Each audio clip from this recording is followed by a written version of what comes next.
بسم الله الرحمن الرحيم. اهلا بكم في قناتي على اليوتيوب مستر حسين موسى وبرنامجي نصايح وافكار حول اللغه الانجليزيه. ان شاء الله في البرنامج هيتضمن بعض الحيل او مش عايز اقول حيل، هي المبادئ الذهنيه اللي احنا محتاجين نحطها في دماغنا عشان خاطر ندرس اللغه الانجليزيه باسهل شكل ممكن ان شاء الله باذن الله.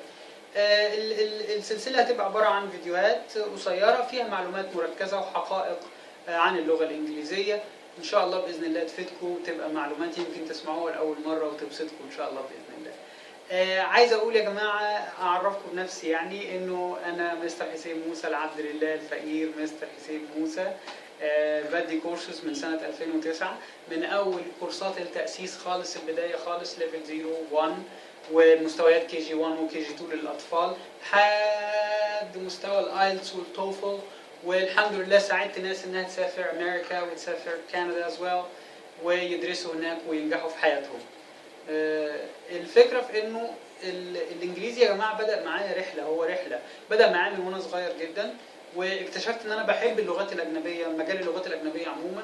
لذلك لما كبرت اخذت كورسات في الايطالي والفرنساوي والاسباني والروسي والتركي برضو، والحمد لله كنت ببقى احسن واحد بينطق واكتر واحد ما بيتكسفش يستخدم اللغه بتاعته على طول، حتى لما كنت في ليفلات قليله خالص، في بدايه الليفلات خالص ما كنتش بتكسف، لانه ضروري ان الواحد يطبق وضروري ان الواحد يجرب نفسه ويختبر نفسه من غير خوف ومن غير كسوف، والمساله دي هتكلم عنها في فيديوهات، مش عايز اطول عليكم.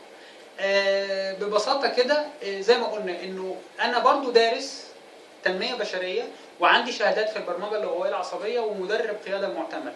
فالمجال التنميه البشريه برضو وعلم النفس، وانا برضو بقرا في علم النفس من وانا صغير، فادني جدا في انه اقدر ادمج ما بين علم النفس وعلم النفس الحديث وعلم النفس التطبيقي مع الدراسه ومع التعليم ومع اللغه الانجليزيه. وانا بدي الكورسات بتاعتي، الناس اللي تحضر محاضراتي بتلاحظ ان انا الحمد لله بدمج فيها كل المعلومات دي عشان المساله ما تبقاش بس مجرد تعليم، لا يبقى كمان تثقيف.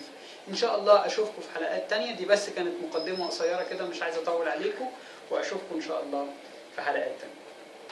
شكرا.